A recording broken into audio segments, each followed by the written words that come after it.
gotcha. Yeah. So it's on the other side of Uranus. Yeah. Yeah. We went to Uranus. Hey, I hear they have a great fudge factory there. It's not for the fudge. They do. But yeah, I told him, I said, when we were passing Uranus, we're talking about Missouri, folks. Just, yeah.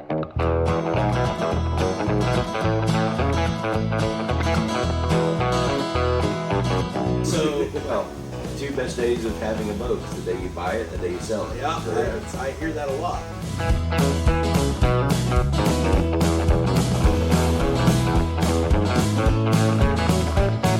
That can happen pretty easy. That was because there's no strap lock on there. Yeah. Yeah, we learned I should tonight know. that Kevin doesn't know how to operate a strap-on. Damn, man. My only question is, how is BJ and the Bear a 70s TV show and not a gay porno?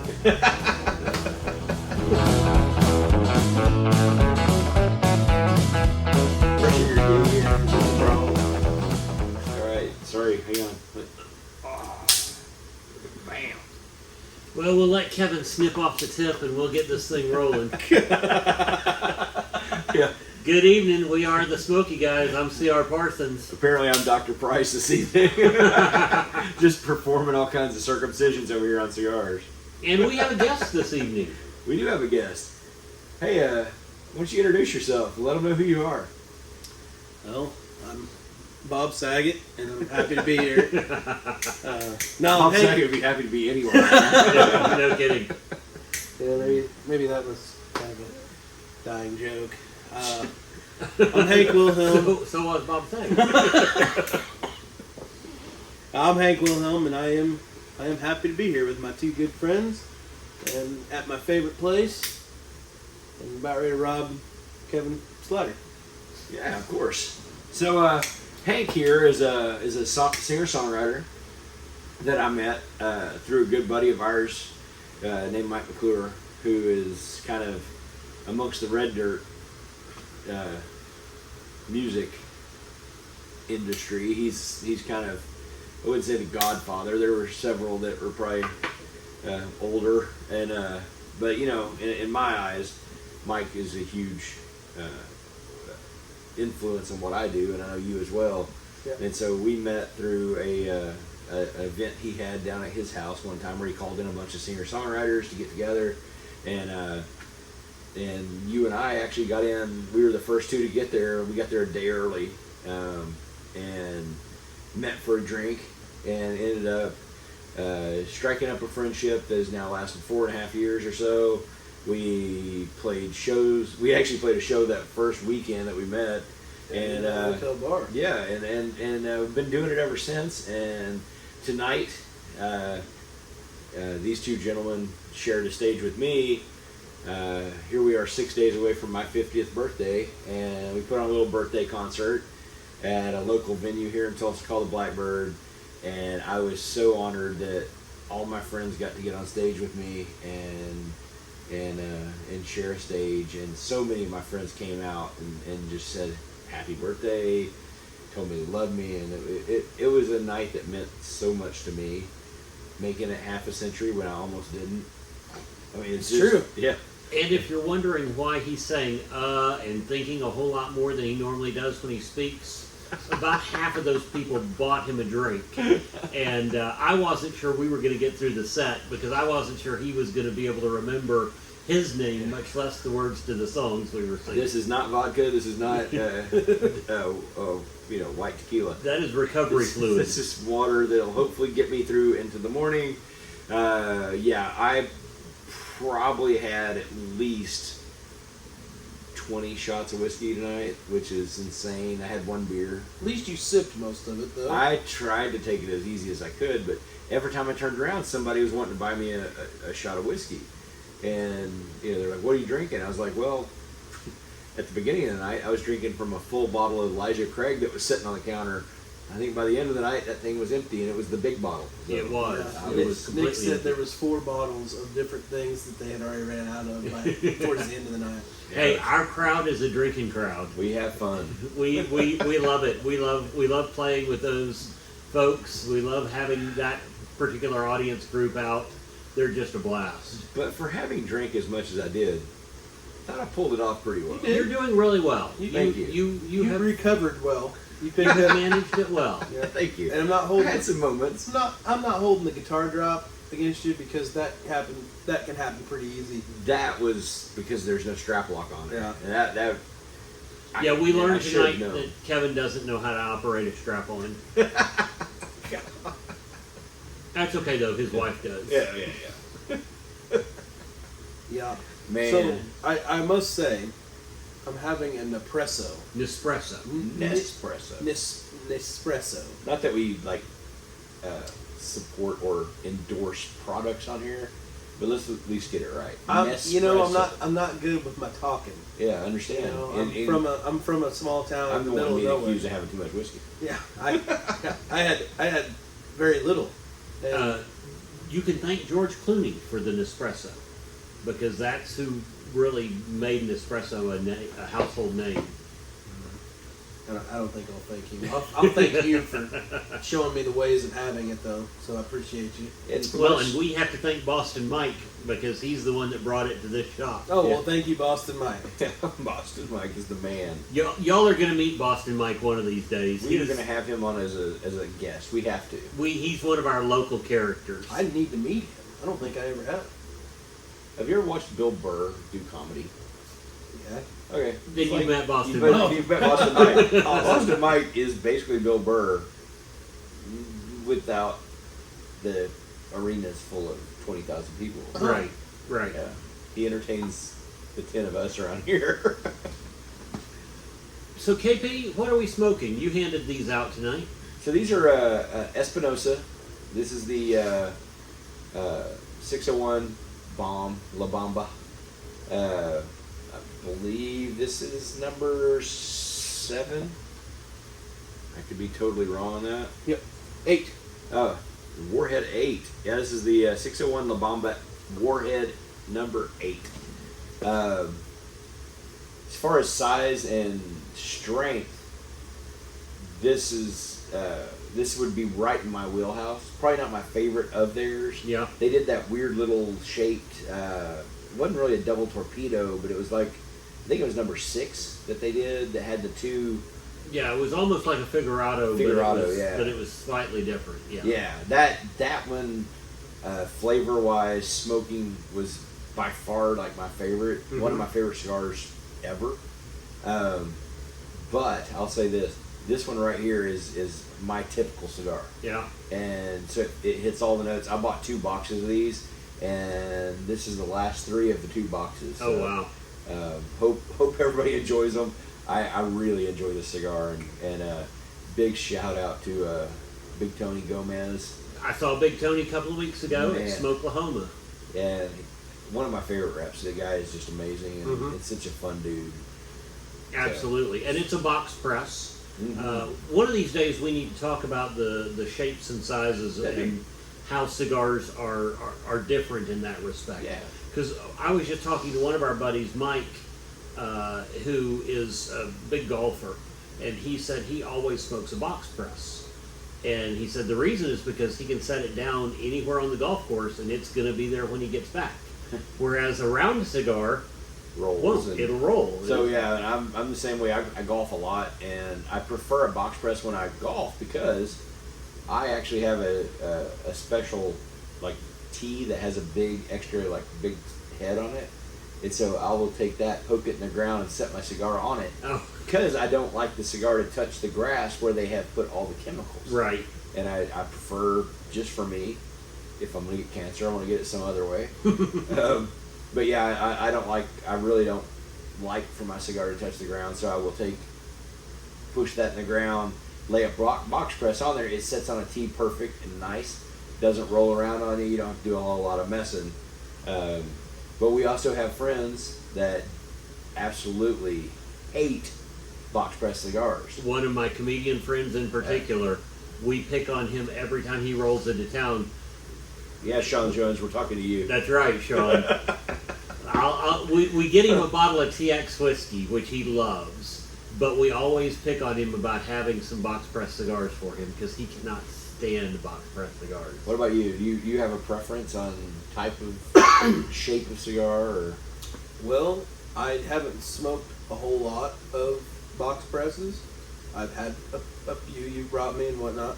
I like this one. I actually do like the, holding it, and then like you were saying, it would be really nice sitting down. I don't golf, but when I sit on my deck at night, sometimes if I get up to go to the bathroom or pour another drink, I can just sit it right there on the ledge and not worry about it.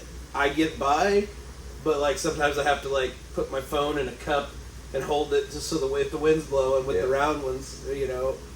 Gosh, I wish I had a deck big enough to sit on. But I will say, so does your wife. oh man, let that one go right by. This is not something. This is a little darker than I normally would probably smoke. I've been trying to get back into. I took a break for a while. Not really on purpose. It just kind of fell that way. Well, for one reason, it was really cold this winter. Yeah. And so I took a little break. So I've been trying to get kind of back into a more routine and work my way back up to a more Maduro or a darker in general.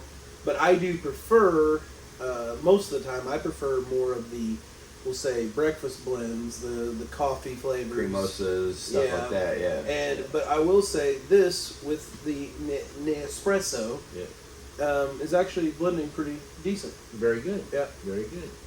Well, we know a lot about you. They don't. So I know you are not from here. Where's home? Just about 6 miles south of Mars. Okay. Take a left right outside of the blinking light. And Gotcha. Yeah. So it's on the other side of Uranus. Yeah. Yeah. We went to Uranus. Yeah. Hey, I hear they have a great fudge factory there. It didn't stop for the fudge. They do. But yeah, I told him, I said, when we were passing Uranus, we're talking about Missouri, folks. Just, you know, we'll move you on up the CR and I are obviously from Tulsa. We talk about Tulsa quite a bit. I mean, it wasn't off by saying another planet. No, you weren't. Hank here is from Golden City, Missouri. Well, Hank and I also play a lot of shows together, and recently we went up to St. Genevieve, Missouri, which is over south of St. Louis, and we had to pass by Uranus, Missouri. And they have a fudge factory of all things. And I told him, I said, the only thing that would make it better, because they just legalized weed in Missouri. Yeah. And I said, what would make it better is if they had all these road signs, because they have all these, stop and get our fudge from Uranus. And all these like innuendo signs. Mm-hmm. The best one would be, stop and get your bud from Uranus. Oh. We have the best weed in Uranus. I'm like, those would be amazing signs. They would be. They have missed the boat. Well, the question is, can they advertise? Because I don't know. Yes. I mean, I know they can have signage on the location, but every state's different as to their advertising. They thrive on their marketing up there. Exactly, because there's one in particular chain up there that have these, your best buds. Yeah. And billboards all over Missouri. Really? Yeah, and they're all. It's a dispensary chain, I believe. You and I used to play for a dispensary chain up there and do shows for them, which was awesome. Yep. But now there's this other new one that they've got all their billboards are, your best buds. And like the Uranus, the fudge deal, there's huge billboard signs. Like they make it. Oh yeah. They make it very clear they want you to get the pun. Oh yeah. Oh yeah. So why not? I was driving up there to Nixa, Missouri, last weekend with a comedian friend of mine from here, who I guess has not driven that direction before. And so we were headed to Nixa to do a show, and we saw one of the big billboards, and he goes, is that a real thing? I'm like, welcome to Missouri, where the billboards are freaky. Because you'll see one that says, try Jesus, and you'll see one that says, porn shop, next stop, and you'll see another one that says, Uranus Fudge Factory, and oh my gosh. Yeah. Last time we were passing by Uranus, apparently there was an emergency. There was an emergency in Uranus because there were ambulances at Uranus. Oh no, it was insane. Yeah. Oh no. There's no telling what happened at Uranus, but I mean, something happened, and it may not have been good. Yeah. I mean, I don't think any time. If you're in a medical emergency at Uranus, I'm just saying. Yeah. So, what do you want to know? Well, tell folks what you do. I find it fascinating. Well, I'm a farmer I don't remember what generation. I don't know how many generations, but multiple generation farmer. What do you farm? I farm for myself, and I farm with my dad. We raise corn, beans, wheat, and we raise cattle. And Like pinto beans or yes, black beans? Yeah, black beans. They're better for your processing system. I was just curious. You said beans. I didn't know. Soybeans. Sorry, Okay, I yeah. forgot that I have to elaborate on that. We raise Soybeans. Are those your beans? Isn't that what soybeans Soy. is? Your Yeah. your beans, soybeans. okay. No, we in my area we have a well, actually they're putting in a second soybean processing plant in Aurora for more of the organic soybeans that are farmed. But we have a biodiesel plant that's not overly too far, about an hour from where I'm at. So my area raises a lot of soybeans, and then there's a lot of poultry houses to the south, and multiple locations. So there's several feed mills for poultry. So there's a lot of corn raised in my area. Where if you go more north, there's ethanol plants, and they raise a lot of corn. Gotcha. But for us, we have a pretty strong market due to the poultry plants and the biodiesel. And then we have a flour mill in Carthage, which is kind of right in the middle of everything. And so there's a lot of wheat. So like I'm in a real big heart of the multiple of crop options. And but I'm too far west to get into the rice and stuff like that. Okay. So Yeah, because I did not know for years. I learned quicker than some, like my mother, that Arkansas is like the rice capital of the world almost. Yeah. I mean, and if we had actually come, if we would have stayed on that road when we left our hotel Yes. and went back south to Poplar Bluff, you get to Poplar Bluff. From there, like back to the east and south, they raise a lot of rice. Jonesboro, Okay. Arkansas, stuff like that. Yeah. We were talking about that because we were talking about Farmington last time, I believe, on the last episode we had. that's right. You have not heard this. I have a history with Farmington. Really? Yeah, you'll have to watch the last episode to learn my history with Farmington. Yeah, and so I do that. I farm with my dad. I farm for myself. I bought my grandparents' farm in 2016. And it was a little bigger of a jump than I was planning to start my first purchase of land. Most people start with 40 acres or 80 acres. I started with 315. Wow. So Yeah. That's huge. But I didn't have really a choice on the matter, and so it was one of those deals where it was either buy it or it was probably going to get sold to somewhere else and lose it out of the family. See, your dad cracks me up because your dad, for being a farmer, I mean, he definitely fits the stereotype. You see him, Overalls. you meet him, overalls, just looks farmer. But man, that guy loves like hot rods. He loves fast cars. Well, he has one, and Yeah. and he got last spring. That car had set. He didn't ever want to talk about it. He always said, "Oh yeah." What kind of car is it? He has a 1972 Super Sport Chevelle. Oh, Yeah. An Not actual- exactly just an actual SS, Yeah. mind you. It's a factory car. It don't have the original motor. But, Okay. But in his defense, he blew that motor up drag racing. It originally come out with a 402 big block, yeah. and a lot of people have argued that over the years, and it was like, no, they had two options, and the 402 was one of them. And so, but anybody that knows that he has a 427 in it now, and that was not an original. Right. But then they quit racing shortly, right before I was born. They had it painted, and the guy that painted it was a local guy, lived in town, and he was a perfectionist. So it didn't matter what he did. He used to work on old day computers, and he would fix them until he got that mastered. Yeah. And then he was on to the next thing. He painted a mural on a van, and that was his kind of masterpiece. Okay. Anyhow, my dad wasn't allowed to see the car for like 3 weeks or whatever while he painted it. Mom could go look at it and stuff. but they put 7 coats of lacquer paint and 7 coats of clear coat. Wow. So it's a very and it has pinstripes on it. And today they use wraps or sticker, or whatever. Or Dad's is all hand painted. Painted pinstripes. And that lacquer with that many coats of clear coat, I know this because my dad had a 42 Ford, and he had it painted, and the guy that was painting it did the lacquer, and it was 7 coats of lacquer, 7 coats of clear coat, and you could put your finger on that car, and you could see the space between your finger and that color. Yeah. It's amazing, but you talk about something that polishes up. You use a little clay bar on that, and you could not see a ripple in the thing. It was amazing. That's the whole thing. Is that car? If you had that paint job today, I like to tell this story because Dad told it here a year ago, and I never really knew how much he paid for it. But if you had that, he's good friends with a car shop person, and he told Dad, he was like, that same paint job today would be minimum $30,000 or $40,000.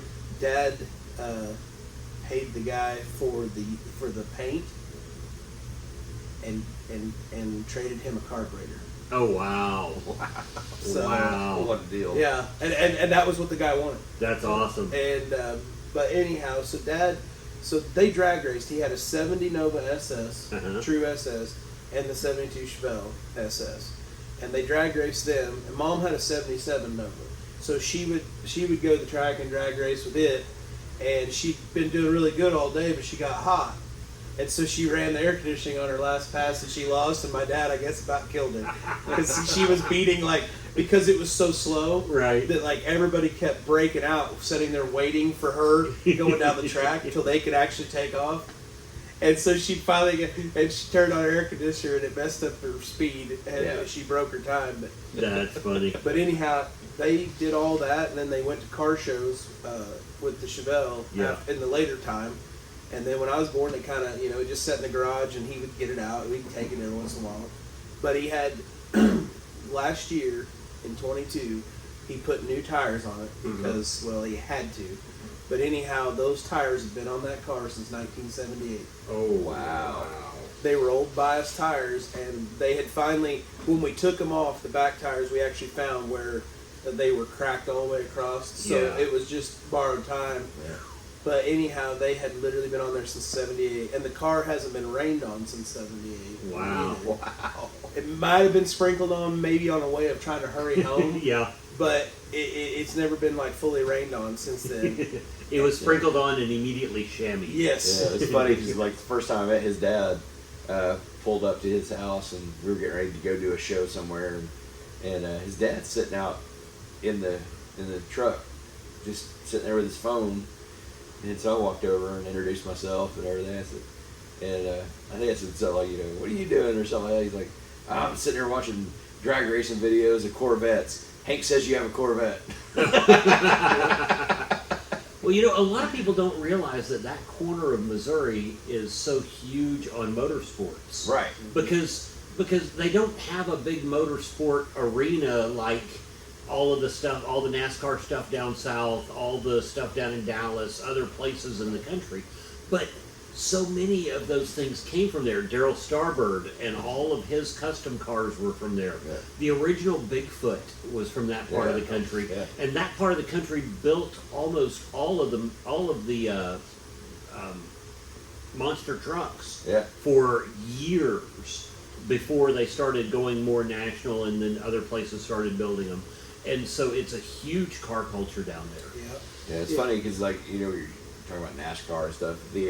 Recently they had the NASCAR race up in Kansas City, and of course on my phone it starts blowing up. Oh, they had a pit fight.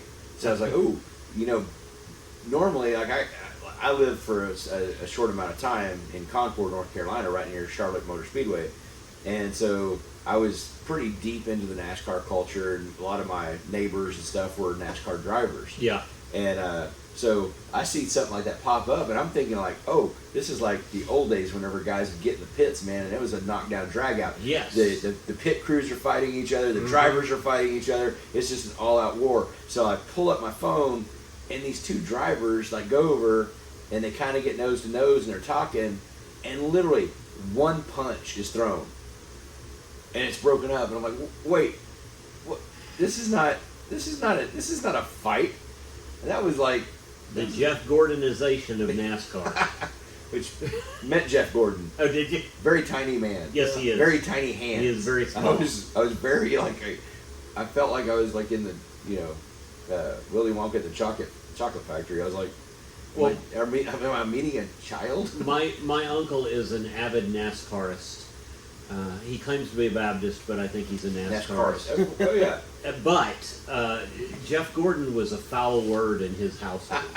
You said Jeff Gordon, and you were asked to step outside. Right. Well, I grew up. See, and I was always a Jeff Gordon fan. How were you? I just thought. You drink Bud Light too? Well, yeah. No, I always liked though. There was something about him that you couldn't not. He wasn't a dislikable guy. Right. No, he wasn't. No. He wasn't. And that's what the old joke was. Essentially like I think Jeff Foxworthy had it or whatever. It's like the reason why people don't like Jeff or didn't like him racing was because he enunciated. Right. And I always just remember that joke. But it was just because he wasn't. He still come from a lot of the same things. He still did a lot of the same things. He just wasn't the same character as the rest of them. Right. But you talk about the fights. One of my all-time favorite movies is Days of Thunder. Oh yeah. And so of course. all I could think about is whenever Cole's wanting to come into pit, and they're like, "Oh, you can't." But what do you mean you can't? "Oh, we're eating ice cream." Yeah. And it's still just that was a big brawl like that. Yeah. That's how I remember. Yeah, I mean, like I say, I grew up watching the old NASCAR guys, and I say old, probably Petty. at that time. Well, at that time, I say the youngest one of them was probably Richard Petty. Yeah, he was one of the young guys. And got it. Like I say, it was cool being around that in the time that I got to do it and be around it, because you got to see a lot of the greats. I mean, I got to see Dale Earnhardt and those guys race, Rusty. and Bill Elliott and Rusty Wallace and all those guys. And all the guys from Cars. Yeah, exactly. But yeah, it was fun. And Darrell Waltrip was one of my all-time favorites because I was a kid. He drove the Mountain Dew car. Mm-hmm. Is there anything better than Mountain Dew when you're a kid? Mellow Yellow. Yeah, Mellow Yellow. Yeah. The Mellow Yellow car. That's the one I remember. That's the one I remember. I don't even remember who drove the Mellow Yellow car. But yeah, my mom would. My mom or my grandma. See, I was always a Richard Petty fan. Yeah. And my uncle was a huge Dale Earnhardt fan. Oh yeah, Dale Earnhardt. Praise hell, praise down. Exactly. And Dale Jarrett, all those guys. Yeah. I mean, it was cool to watch. Kel Yarborough. I mean, I watched all those guys, and I got really lucky because I had an uncle that, when we moved to Concord, North Carolina, I had an uncle, great uncle, that lived out there and had been there his whole life, and so he had made friends with a lot of these guys. Yeah. And so one Christmas we were out there, and he said, "Hey, this friend of mine wanted to give you guys Christmas gifts," and I was like, "Oh, that's awesome." And he gives us these wrapped presents, and I go home and unwrap it, and it's Richard Petty memorabilia. Oh wow! And it turned out he was friends with Richard Petty. Yeah. Which was kind of like I was like, oh my gosh, this is really cool, because I got a bunch of Richard Petty stuff, and I was I was a big Dale Earnhardt guy. That was kind of my guy. But yeah, to be able to say you got something from him, a gift, it was really cool, and in all accounts, he's a good guy to meet, and I think most of those guys are, because I met a lot of them being out there, and never had a bad experience meeting any of them. There was no jerks in the crowd. They were just down to earth dudes. Well, and even if they were jerks, as long as they had played the bad guy, Right. I'm fine with that. But the big thing is like my grandmother was a huge Tony Stewart fan. Okay. And I like Tony Stewart. I think he was an amazing racer, and really amazing that his fat ass could get in and out of the cars. You know, he gave me hope. And but the thing about him that was really unique was I actually, a friend of mine used to date a guy that worked on the cars. Yeah. And he worked for Earnhardt Ganassi. And he worked then with Stuart Haas or whatever. He went to them. And anyhow, Tony, they would go out on their boat and stuff. Well, Tony would be out on his boat, and they all kind of hung out. And she got to meet him, and I said, so was he kind of an ass and everything? Like you see, like he plays the bad guy or whatever. He plays the she heel. was like, no, he's a very nice man. And I was like, yeah, because you're a cute girl. She was like, no, he was just really nice to everybody. Yeah. Well, he came here and raced Chili Bowl a lot. Yes, he did. And he raced here a ton, and that's the one thing I'll say. And I got to meet him once, but everybody that I've ever talked to that got a chance to meet him when he was here racing said, man, that guy was just cool. Yeah. He was just absolutely the coolest guy.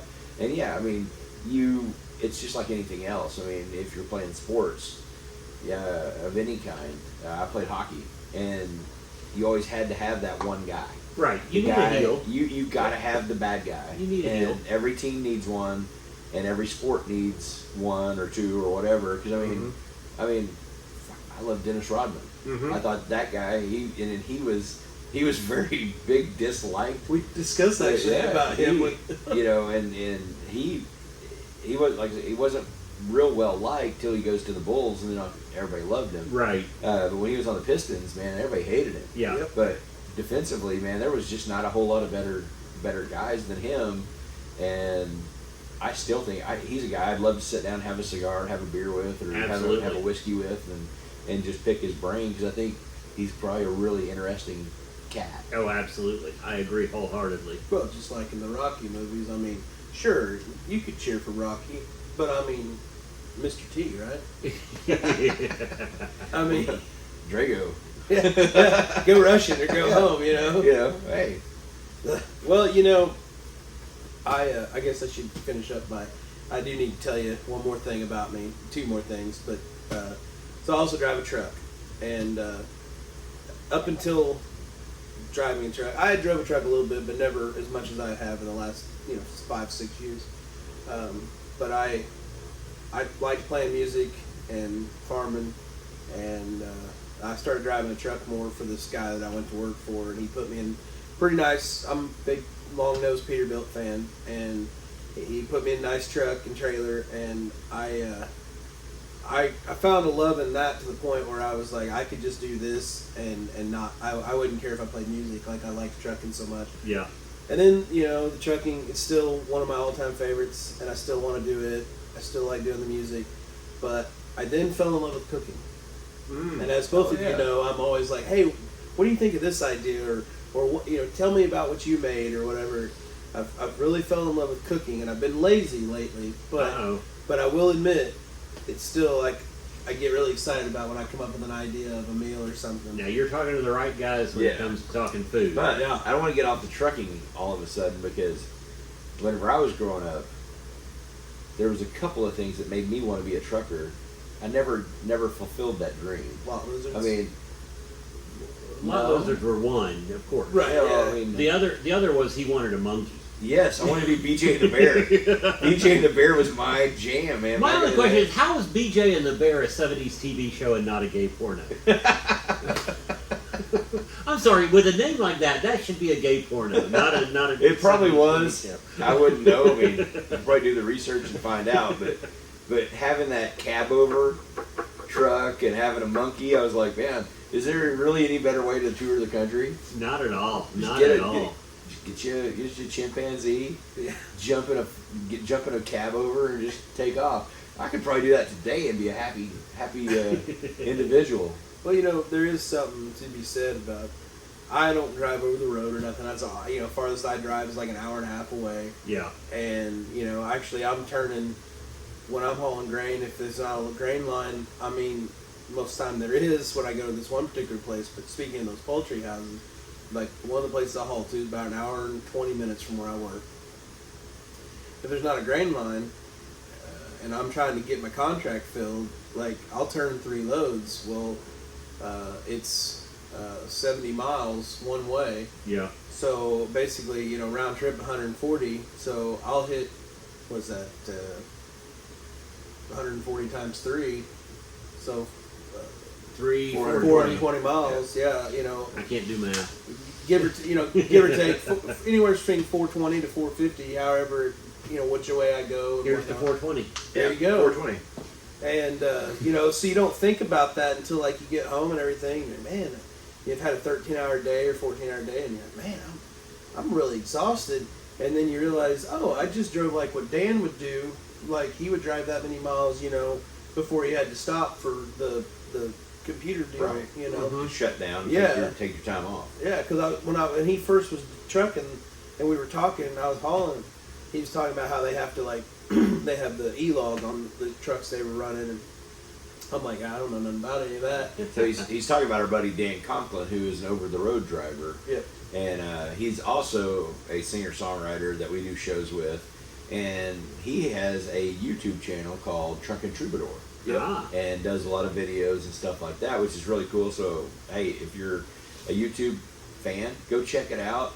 And he's got some pretty interesting stories of stuff he's seen on the road. Yeah. And especially, if anything, it gives you, like, a little taste of what, like, it is like without, like, the stereotype stuff. Yeah. Like, he's showing you the countryside. He's showing you, like, the strapping down, you know, flatbed, like, tarping and everything. And you know, yeah. But yeah, I like doing that. But the cooking is probably one of my... It's not something that I ever plan on trying to make money off of. So, like, I think I like it even the most because there is, like, if I screw up, I still eat it. Right. Because it's never normally it's not horrible enough not to eat it. Yeah. But if it's bad enough, then I'm like, okay, well, you have to eat it now and remember this so you don't do it again.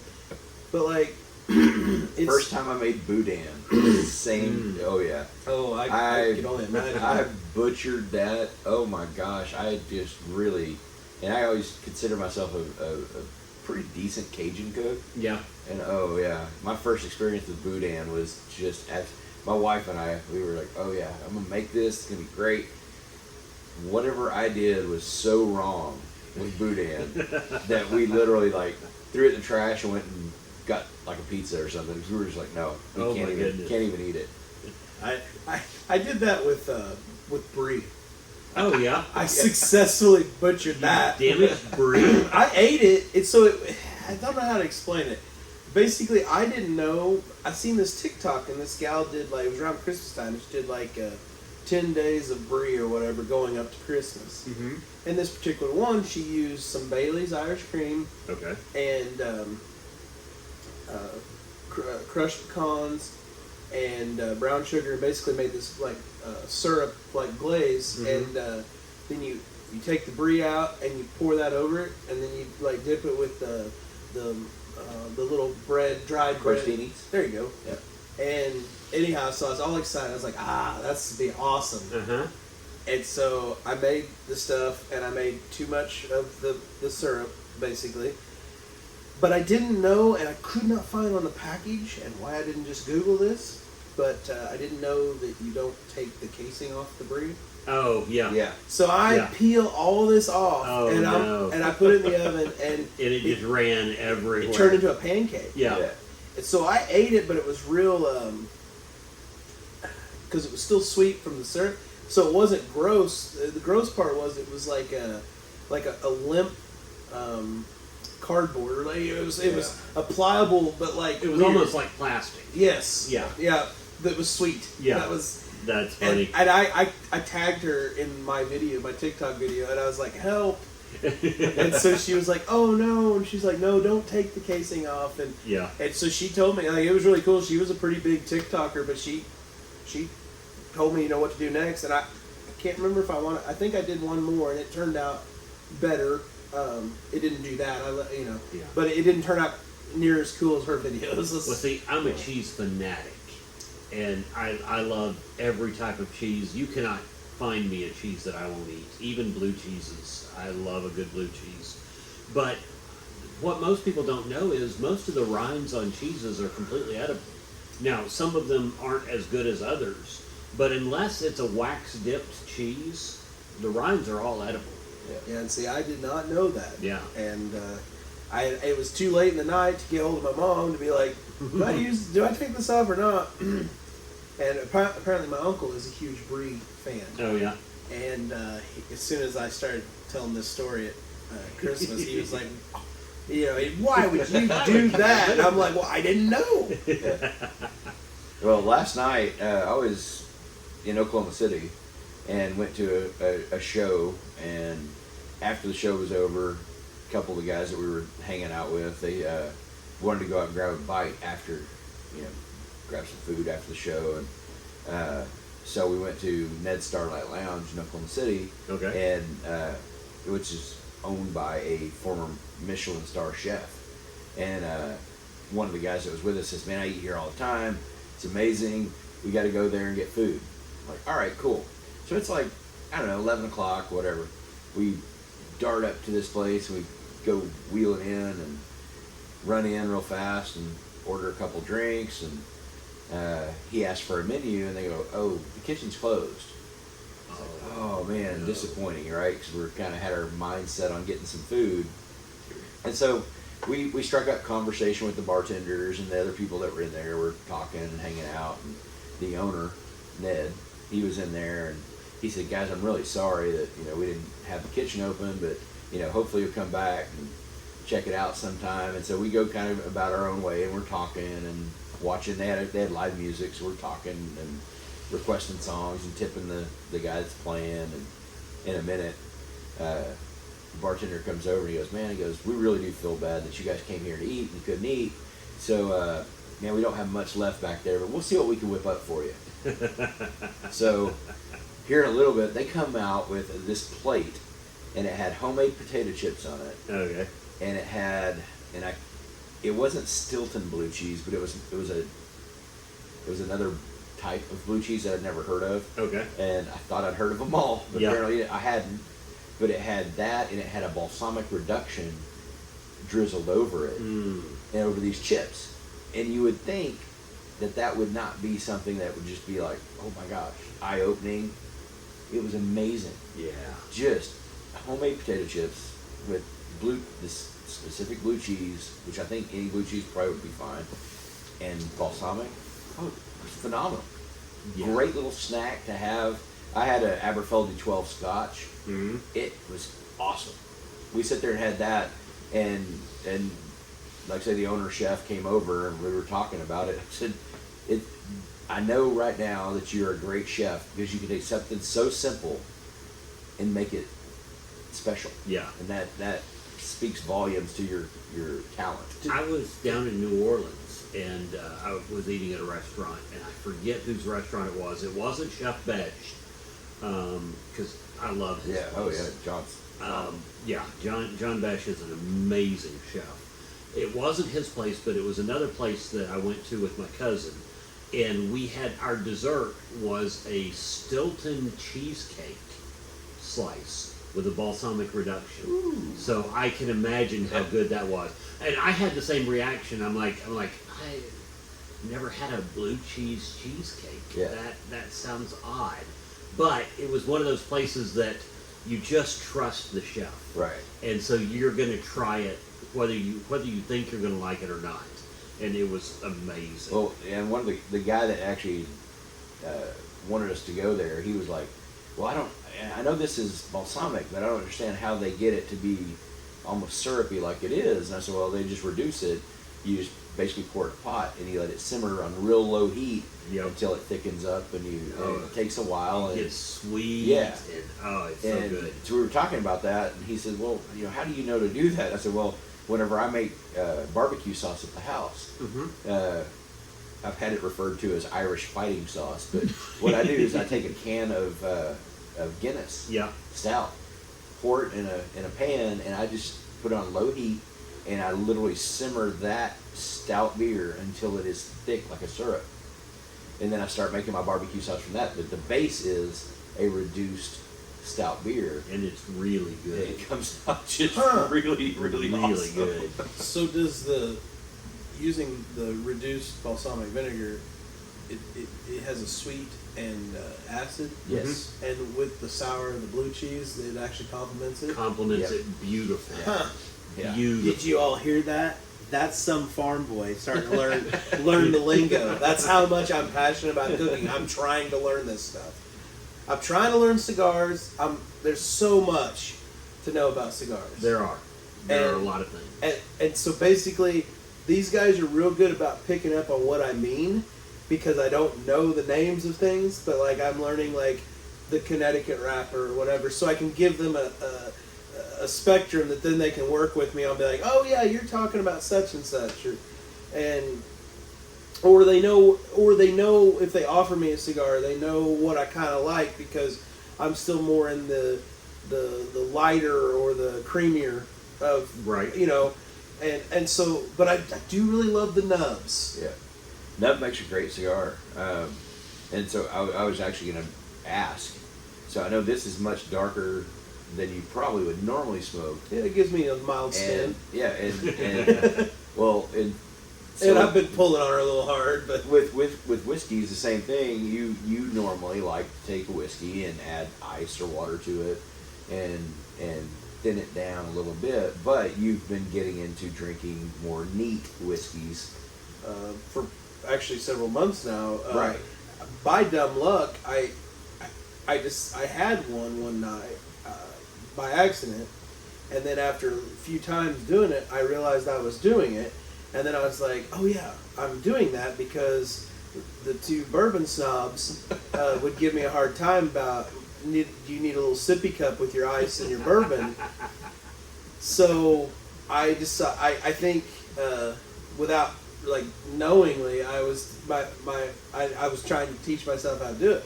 And as I was actually telling Nick tonight, because he said he likes to put ice in, I said, well, I always did too. But the thing that I have found, especially not if I just pour it in the glass and I take a drink of it, I may not really appreciate it as much. But as it sits there, like when I sit on the deck and smoke a cigar, just like with that Jack Daniels, as we were playing, I never in my wildest life thought I would drink Black Label Jack Daniels. Like, I hated it over all these years. But as it sits there and you sip on it, it has a real vanilla and a caramel taste to it, and it's actually really good. And especially if it's neat, I haven't tried it with ice because I don't think you want it to be watered down, right, or it'll lose that flavor. Yep. Yeah, it allows those flavors to open up a little bit. Allows those I forget the term for when the alcohol breathes a little bit, but it allows some of that to happen, and you pick up on those. Since we're talking about tasting notes, what are you guys tasting in the cigars? Anything in particular? Since this is a cigar show, well, let's talk a little bit about the cigar. Yeah, this one I always. I don't want to cut in here, but. Well, before you give it, Okay, yeah, because since I'm the one that don't know nothing about it, let's see how I do. Okay. So when I seen this, I thought, oh goodness, this is gonna be real peppery. Mm-hmm. There was a little bit on the initial, but as it went on, it's almost smoothed out to.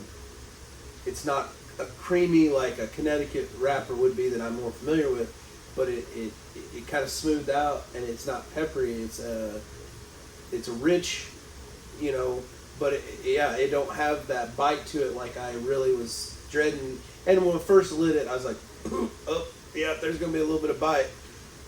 It wasn't very far into it. It starts off with your black pepper, your white pepper. Yep. It is a spicy cigar in the beginning, and it's a Maduro wrapper, so it's going to be a stronger cigar anyway. But yeah, you're right. It does start off peppery, spicy, but then as it smooths down, it just becomes very earthy, and There you go. and you get that leathery notes and stuff like that, and it becomes a very smokable cigar that you're not just overwhelmed by. And it really did pair. I was like, I don't think this is gonna work. And that first drink of the espresso and this, I thought, yeah, this isn't gonna work. And then as we went on, it really worked. Again, it's just breaking that stereotype that if you're gonna drink coffee, you got to stick with a lighter wrapper cigar or a cremosa type cigar. You don't have to do that, and you can find that they pair well with other things, and it's just that experiment. The big thing that I've learned, sorry, Go ahead. The big thing I've learned in the time of smoking cigars with you guys is, and reading on, like, especially with Cigar Bid, reading through like the flavors or what they're made out of and stuff. I am now learning that there's like 3 stages. Mm-hmm. Yep. And that's the big thing to me is if you get past, maybe you don't like that first stage. Yeah. But keep at it, and a lot of times they get better. Yeah. It's almost like they purposely are like, this will wean out the weak real quick, Yeah. But then the reward is so much better as it goes on. Right. Well, I find with this one, especially if you retrohale, and it may be the combination of the coffee with the cigar, but I'm picking up a lot of that dark cherry. Yeah. Not the sweet cherry, but that dark cherry note, almost like a black cherry. Yeah. Totally agree. That's my favorite, and that's why I'm gonna really miss these cigars because they're gone after this. And I feel horrible about taking it now. No, don't. Please don't ever feel bad.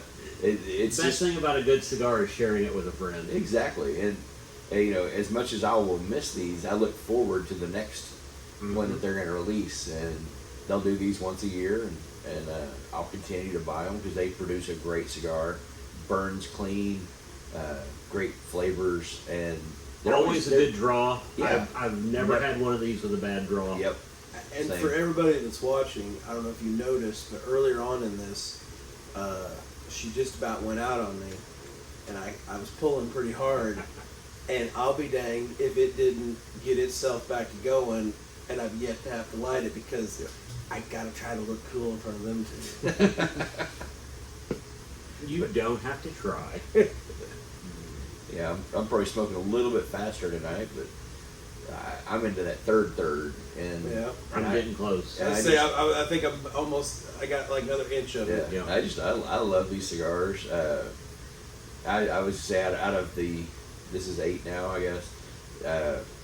I would probably put 6 and 8 as my top 2. Oh yeah. Yeah, and the one last year was more of a Lonsdale. It was a longer, thinner. Which a lot of times I love, and sometimes I would love to do an episode where we go through the maybe smoke some of the. Doggone it! I'm gonna be totally at a loss for words here. The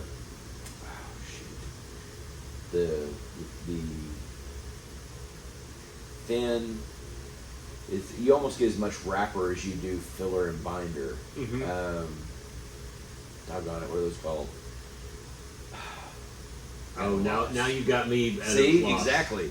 I'm going to have to find that word and throw it up on the screen right about now. Yeah. That's going to drive me nuts. The word we're looking for Kevin meant to say. Well, and it is.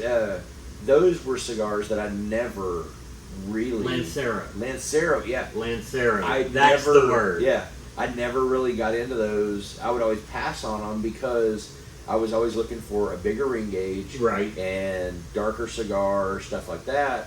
And I was visiting with, I was here visiting with Wayne at Omerta one day, and we were having an event, and he was like, hey, if you haven't had one of these, you got to try it.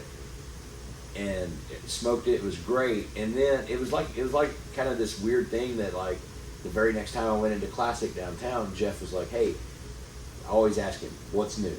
I always want to try the next thing. But Right. he also knows my flavor profiles, and when you go to a shop long enough, the guys in there get to know you and they know what you like. Have not long after having one here, I go in down there and I'm like, hey Jeff, what's new? Let's, I want to get 2 or 3 cigars to have while I'm sitting here. And he goes, I know this isn't your normal, ring gauge, but he said, I've got this Lancero, and it's an Aladino. I think you ought to try it. Yeah. And it was phenomenal. And I was like, man, what a run of experience. And I've smoked cigars for 30 years. Yeah. And all of a sudden, I'm exposed to a new style of cigar that I'd never really focused on before. Just out of sheer, oh no, this is the size, this is what I like, and now all of a sudden I'm like, wow, this is something I could really smoke and enjoy. And Yeah, and the beauty of a Lancero or a Lionsdale or any of those smaller ring gauge cigars is the percentage of wrapper to filler and binder is much greater. yeah, And so you get a whole lot more flavor oftentimes out of those smaller cigars than you do out of a bigger cigar. Because your wrapper is a big portion of the flavor of a cigar. Because you're using, and I forget the terms for the different, there's a different term for the leaves depending on where they are on the tree. Jose Blanco taught us that one night, Yeah. and I promptly forgot. yeah, But I forget exactly where the wrapper comes from, but they are generally the best leaf on the plant. yeah, right. And so to have a smaller ring gauge cigar, you're getting more of that wrapper and less of the binder and filler.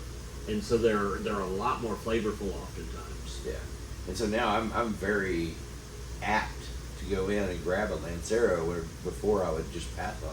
You know, there's a shop I go to up in Wichita. I think I've talked about it before, Old Town Cigars up in Wichita. I love those folks. But Rose, one of the owners, she and I were talking one day, and she always said she knew a real cigar person if they walked in and grabbed a Lancero because she knew they had smoked cigars long enough to learn that it's not about the ring gauge. You don't have to have a huge ring gauge to be a cigar guy. Right. It doesn't look feminine because you're smoking a little bitty thin cigar. Yeah. That's somebody who actually understands the flavor of a cigar. Yeah, which I'm still a big ring gauge guy. It doesn't change, but at the same time now I'm open to the fact that, hey, you know what? I may, if they make it in Lancero, I may be apt to try that now and make it part of the routine of. Well, that was the fun thing about the Aldino. Aladino, yeah. Is it Aladino? Yeah. Okay, I always want to say Aldino for some reason. I want to try to sound like I'm being appropriate. Yeah. That's one of the great things about that cigar is that is a line of cigars that they have in the Robusto size and in the Petite Corona and in the Lancero, and so and it's the exact same blend. So Right. you can try the different sizes and different shapes and see how it affects the taste of the cigar. Right. Yep. So totally in on those and happy to do it. So is the Lancero, is it smaller than a Robusto then? So it looks like a pencil. Yeah, You will. okay, it's so thin. It's a thin cigar. It's like most of them are like, I want to say like a 30 gauge. I can't remember the gauge size So they're on the ring gauge. Yeah. So they're more similar almost to like a cigarillo. They are more similar size wise, yes, Yeah. absolutely, Huh. absolutely. But they're generally long. I mean, Right. you generally get a longer cigar if you're Right. smoking a Lancero. like 6.5 inch roughly. I think. Right. Yeah. Right. Huh. So back to food. What's your next thing? What are you looking at and wanting to try to do? Well, so all of my stuff is normally nothing real intricate. Mhm. You know, it's pretty not to sound on the cheek, but real meat and potato type of thing. Nothing wrong with that. But my big thing is like I want to be able to make something that I can also like portion out for at least an extra 2 or 3 meals for the week. And my next big thing, I have a bunch of TikTok videos saved and of different things that I've seen. I don't have a particular one that come to mind at the moment, but I will tell you, I tried doing a baked ziti here a while Uh-huh. back with my own twist.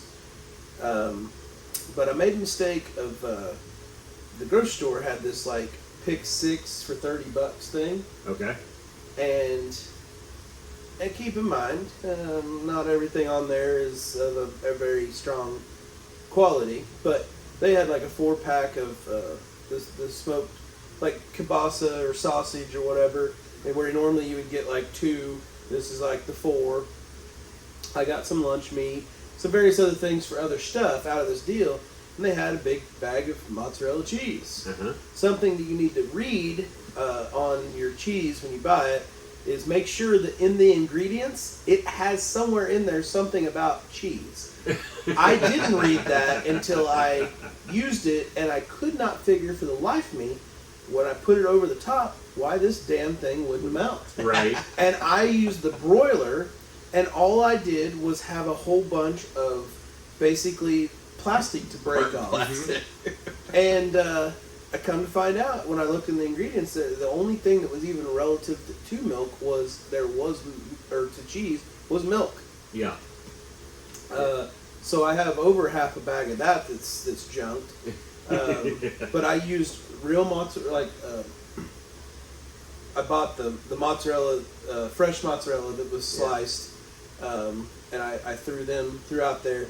I did a red pepper, like the red bell peppers. Because I had some I was wanting to use up, I used a zucchini that I was wanting, and onions, and I sweat all that kind of down. Truth be told, I seasoned the hell out of it, and it was almost kind of like eating like a spinach, and I almost just wanted to eat it straight. I ate most of it before I ever put it in the ziti, and I used the ziti noodles, which I found since why a lot of people I noticed on TikTok don't make baked ziti with ziti, is because they don't necessarily like the dough or the extra of the noodle. I actually really digged it, but the thing was I used hamburger and stuff, but the consistency on it when I cooked it was, I just don't know how to explain it. It wasn't burnt or nothing like that, and it was good, but it wasn't all cheesy like it's supposed to be. Right. Granted, not using plastic for your topper would have been helpful, but I want to do that again, and I want to make it more. Maybe not a big portion. I got a little carried away. I think that was the other thing. My measurements were off. I just used the whole box of the ziti noodles, but I'm thinking now I should have only used half. Right. Because I didn't take into consideration how much they would actually grow. Expand. Right. And so I really want to do that, and I still want to throw in vegetables in it and stuff and everything, because I still like making kind of my own. I like to take those things and kind of adjust them to where I want something else in them. But my go-to, which I plan on making tomorrow night, or tonight, I guess, I like to take, and I make a big batch of this, I take that sausage, and I slice it up in just thin little circles, throw them in a skillet, and just brown them just a little. I use like a pound of bacon, I chop it all up, and I take 2 heads of cabbage, and I slice it all up, and I take a couple red bell peppers is what I've been using. You can use whatever color you want. And then I use normally like a couple onions. I slice all that up, and I put this in a great big aluminum pan, and then I pour that bacon grease over. And I use some olive oil too, because there's only, if I didn't use a little extra, it'll burn a little more than I like. But I love a little char on the cabbage on top. Though. Right. So, but I'll make the sausage and bacon cabbage. And what I love to do with it is you can buy like this Uncle Ben's package of rice in the microwave. Instead of having to make like a whole batch of rice, I'll just make it. I throw it down on a plate. I heat up me a portion of that cabbage mix, and I throw it on top. And I know there's millions of things out there that taste great and everything, but I can't get tired of that. Yeah.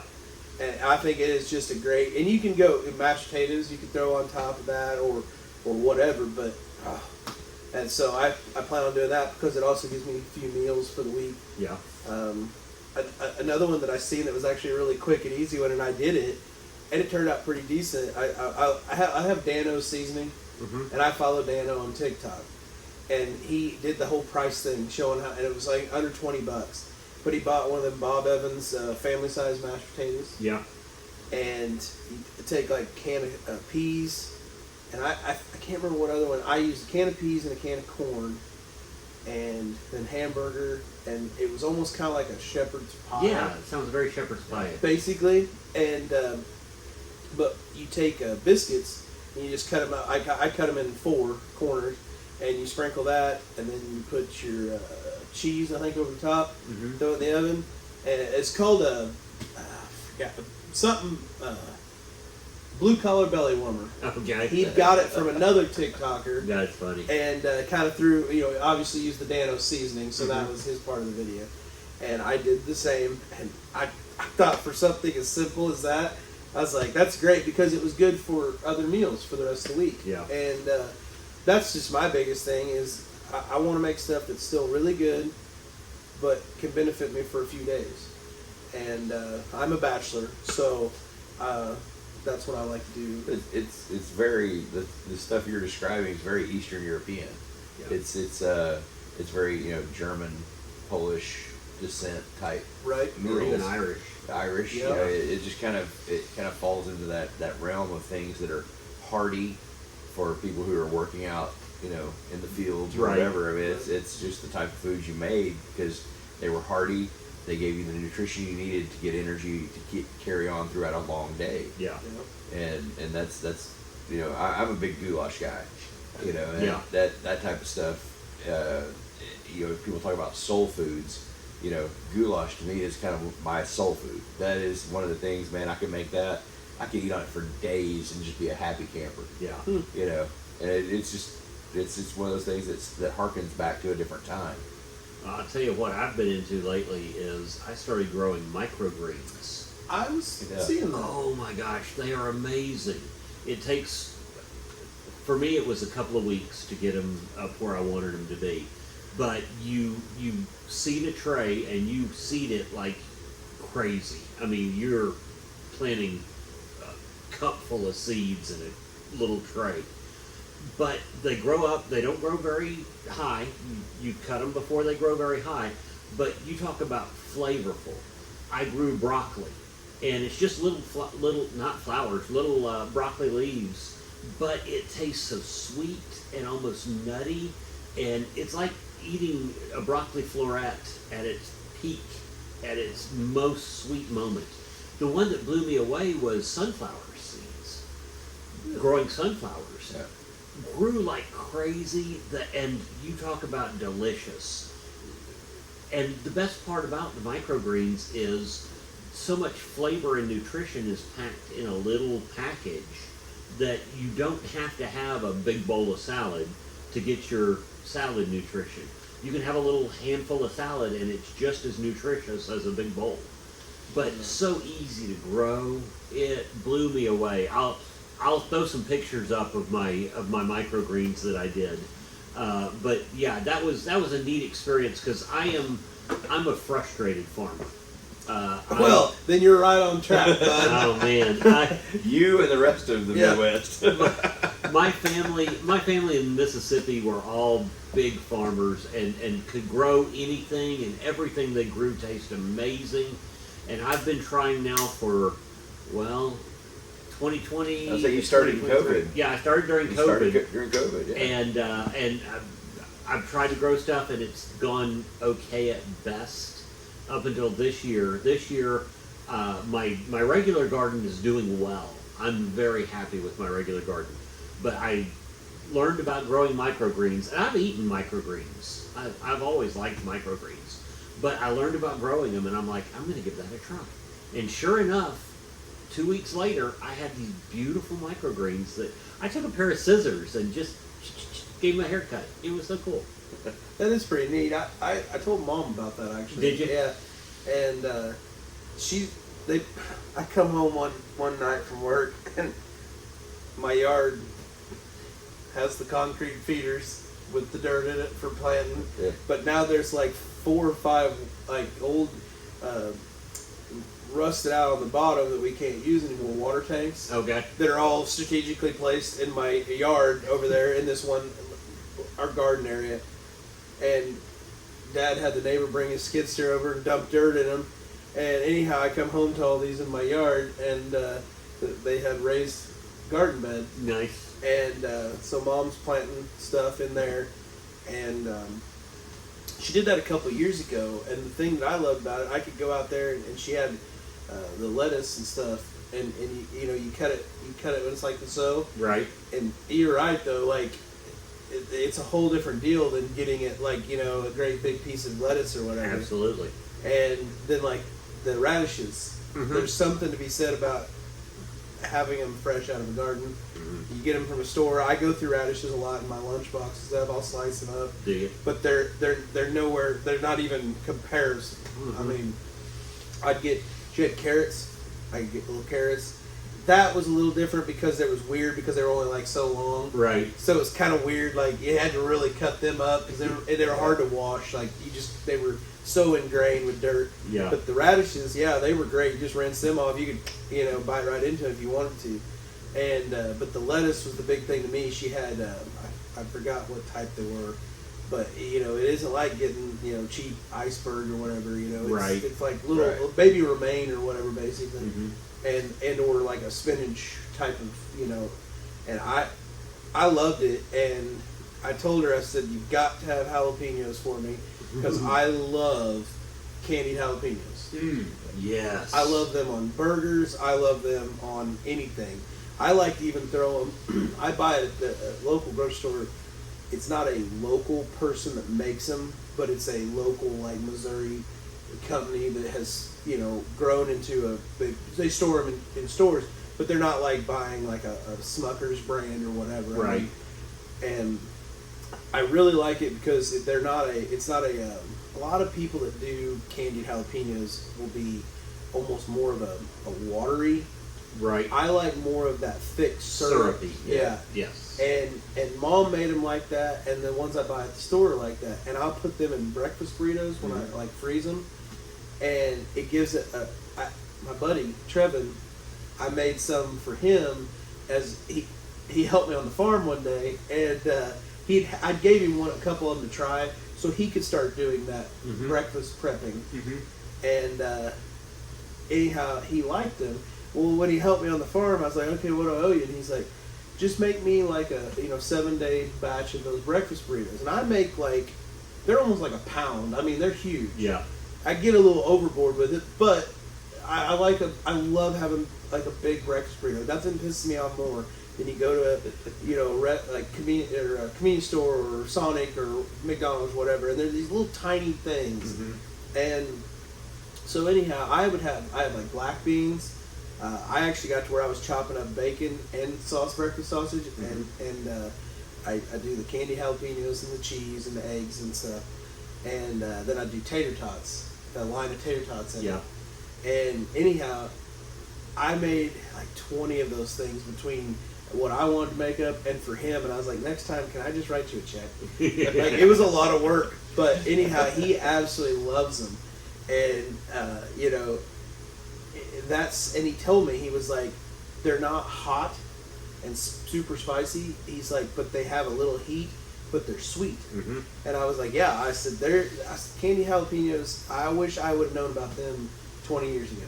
I picked some up last year at one of our local farmers markets. Somebody made candied jalapenos, and that was the last time I had ziti. I took ricotta and mozzarella and candied jalapenos, and I stuffed the ziti with that, and it was so good. That would be really so good. It was almost dessert like. It was right. It was so good. That's what that's the thing, is you could take like any of your not dessert meals possible. You throw the candied jalapenos on there, and it transitions it. Yeah. But the big thing about it to me is, like, just for example, you could take some cream cheese and either throw it on the smoker or bake it, and then just season it or whatever, take it out, and then just pour some of that syrup on it and drop a few of the slices on it. Yeah. Oh, that's probably one of the biggest downfalls to me, was discovering when Trevin brought his smoker over for a while, and I was doing the cream cheese, smoking the cream cheese. Holy crap! Oh man, I just go all day on that, and I got really into the chipotle raspberry jams and jellies with it. I was like, that's the way to go. But that's why I'm counting down for 2 weeks from now. Because 2 weeks from now, we are all playing at the Hasty Bake Bake Off. If you know what Hasty Bake is, it's an amazing piece of equipment, smoker, grill, whatever you want to call it. Bake. It can do anything you want to do. Well, they are based here in Tulsa, and we have the honor again of playing for their bake-off, and I can count on every year somebody's going to do smoked cream cheese. Yep. And I am so looking forward to that. I'm going to be looking for that this year. Last year, I didn't know about smoked cream cheese. I never knew about it. Right? And I'd seen it on TikTok some, so I was kind of getting an idea, but I didn't know to look for it last year. Oh, it's game on this time. And I'm going to critique them too, because I feel like I did okay with it. I started trying different seasonings, and I actually found that I just use like I don't buy like the high dollar seasonings. I don't have like a special blend. I like the Danos, like the Danos spicy. The Chipotle one, I'd rather use the spicy and then throw the Chipotle raspberry on. Yeah. But I've also used like a Grill Mates brand, maple, smokehouse maple, and I put that on there, and so you get like a little bit of a smoked sweet, and then you throw that like a spicy jelly of some sort on or something. Oh my god! I've made one brisket in my life, and I did it like probably a couple months ago, and I was convinced that I was going to ruin it. It didn't work out right on the time, and when I first took, I rubbed it down in a Chipotle honey Baby Ray's barbecue. I just rubbed it down with that as a binder. Yeah. And I just was certain I'd ruined it. When I first pulled it off and wrapped it, it was already barked pretty hard. Yeah. And I thought, it's gonna be dry. And I wrapped that up. And I put that in a cooler, and I got busy, and I wound up going like 2.5, almost 3 hours in that cooler. And it was, and Trevin's like, "What are you doing?" I'm like trying to film it, and I have it on a fork, and it's hanging over it, and it's not falling apart, but yet it's just like juices running out of it. Yeah. And I said, "This is like the competition's supposed to be." And anyhow, I was like, "It's got to be on TikTok," you know. But I was so excited about it, obviously there's people that do way better, and I'm not arguing that.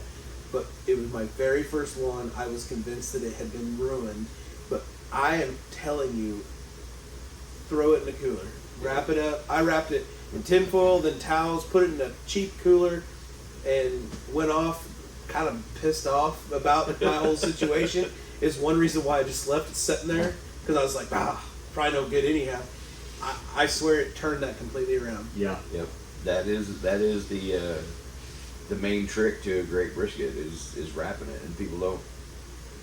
It's amazing how many people don't understand that.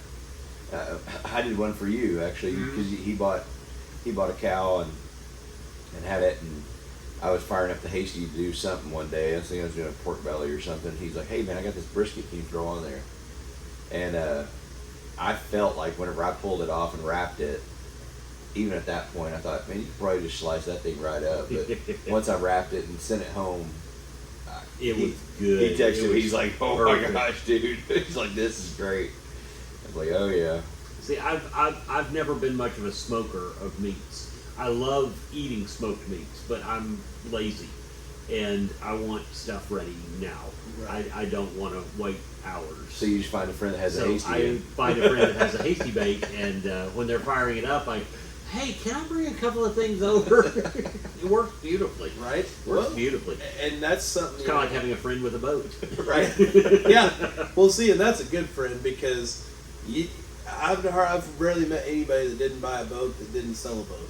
Yeah. So... Well, the 2 best days of having a boat is the day you buy it and the day you sell it. Yeah, So, I hear that a lot. So it's great whenever you have a buddy that's miserable with that boat, then you can go like ride on his boat, but you don't have to actually go through the whole process of being happy you bought it and then selling it. Yeah. For me, it's like, and I've had boats. I've bought boats, sold boats, and all that. But yeah, from now on, my rule is, if you have a boat, I'll buy your fuel. That's right. Because that is better than owning a boat. Absolutely. All day long. Absolutely. Well, we probably ought to wrap this thing up. It's been a good visit. Good to have you here. Yeah, thanks Good for to have having you me. here. We do this every time. Oh, I'm going to say this because we have just recently started promoting this podcast. We wanted to get some under our belt before we started putting it out there to let folks know about it. So some folks have found it, and we appreciate you guys. Definitely. Some folks are just now finding it because we're just now beginning to promote it. So do like and subscribe. I think that's a requirement on YouTube videos that you say that at least once. Yeah. Hit the little bell down below, and that'll notify you when we put these out. I would love to say we are consistent, but I do all of the editing, and Yes, he does. I'm not consistent. So do hit the little bell. But we always end up talking about how do people find you online. You mentioned TikTok. What other online are you, and who are you on TikTok? Facebook, Instagram, Snapchat, and You TikTok. gotta give them the names. How do you 'cause find it, otherwise- though? So- I mean, if we're looking for you. Yeah, it's Hank Wilhelm Music. Hank Wilhelm Music. All. WILHELM. Yeah. Hank's easy to spell. Well, for some, Yeah. it's with an H. But Hank Wilhelm Music, and we can probably put that into just about any social media. Yeah, right? I pretty well have it. Twitter, Instagram, Yep. all that stuff. I think Instagram, the only one is you have to. I think it might be Hank _Wilhelm, but that was because someone beat me to the punch on that part of it. But the rest of it, Facebook, TikTok, Snapchat, it's all Hank Wilhelm Music, and Check him out. You've got one song on Spotify, right? Apple Yeah. Music, all the streaming services. yeah. You've got Honky Tonk Blues on there, one of my favorite songs, and I'm excited. At some point, we're gonna get a lot more of your originals out, recorded, and out for the world to hear too. Because this guy is a hell of a singer-songwriter. Writes some amazing songs, and like I say, I for one am a huge fan. Not just because we're friends, but your type of music. Friends. Dude, if I didn't know you, I found your music, I would totally be all in. Well, thank you. I appreciate that. I feel the same about you. So, if you're looking for me, at KP Troubadour, at Kevin Price Band on any of the social medias, you can find me on there. And man, we've got shows coming up as far as out past once this one gets released. June 3rd, June 4th, you can find us at June 3rd will be at Hasty Bake Grill Fest. June 4th it's a Sunday, we'll be up in Skytook, Oklahoma at Max Art Fest at Max Barbecue. All three of us will be there for both of those shows. And then Jonesboro, Arkansas, June the 22nd. We've got one show for sure during the day, CR and I do. We should have another show that evening, which by then I'll have it to release where we're going to be.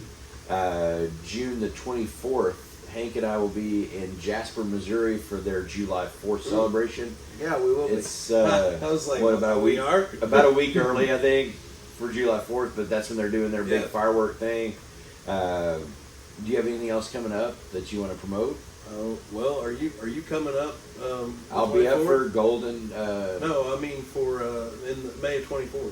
May the 24th. 25th. I mean, sorry. Yes, southbound in Springfield. Yeah, It's a I'd love to Thursday night. join you. It's Thursday night. Yeah, it'd be fun. If you're all in the area, please come by because I need to have a big attendance so they might start having me more so I can get our acoustic group there badly. Yeah, and I don't know. I've got a couple other things coming up. I don't know.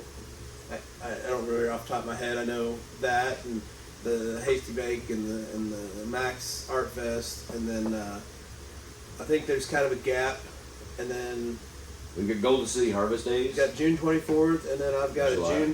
June 30th at it's a garden exchange. They have like a lot of flowers and stuff, and they have some arts and crafts, and they do like a Friday night thing. Yeah. I've got that June 30th, and then we got July 16th or 15th, one or the other. 15th maybe. Yeah, it's a But it's Saturday. 15th, yeah. Yeah. We got the Golden City Harvest Days, and it's going to be all forks. Yep. And it's a good time. So, yeah.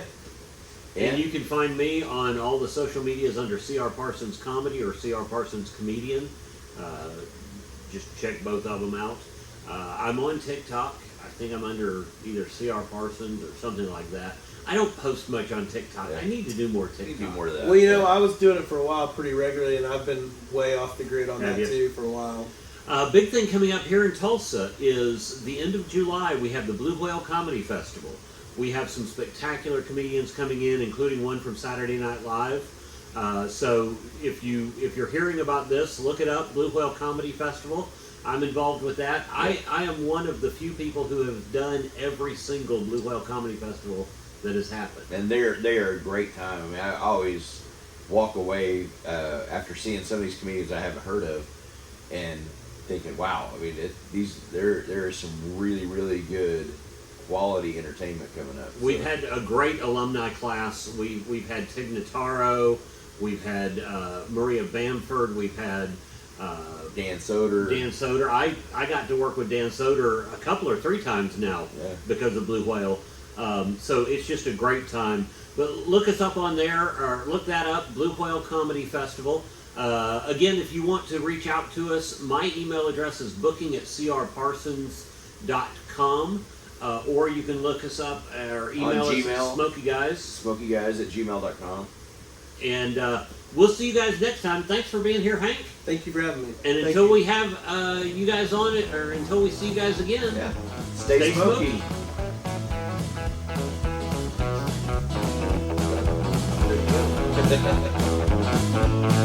Is that easy?